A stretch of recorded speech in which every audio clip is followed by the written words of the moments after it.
ચોટીલા તાલુકાના મોટી મોરી ગામે જ્યાં મોટી મોરી ગામ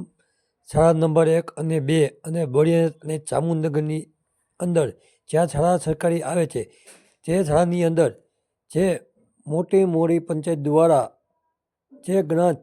ઉપરથી સરકાર દ્વારા આવે છે તેનો દુરુપયોગ કરવામાં આવે છે.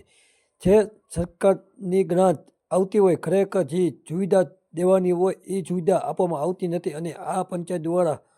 ખોટી રીતે પોતાના પૈસા કમાવા માટે બિલ મૂકવામાં આવે અને બિલ મૂકીને કોક એજન્સી એવી મિલીભગતથી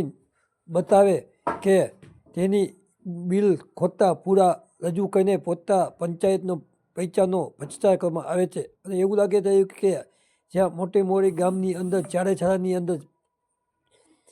50 જેવી અંદાજ દોડ મૂકવામાં આવી છે. જે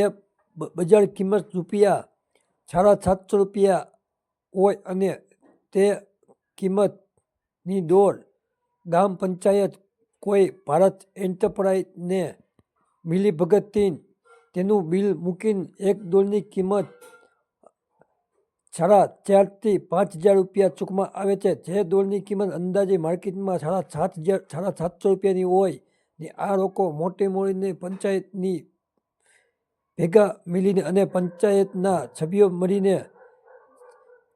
તાલુકા પંચાયત તલાટી મંત્રી મિલીભગતથી આ અંદાજે 2 લાખનો સરકારી પૈસાનો ભ્રષ્ટાચાર કરવામાં આવે છે. આની અંદર કોણ અધિકારીથી મિલીભગતથી આવા ખોટા બિલ મૂકીને પાસ કરવામાં આવે છે તેને લઈને આજ રોજ અમે એસડી મકવાણા સાહેબને લેખિતમાં ફરિયાદ કરવામાં આવી.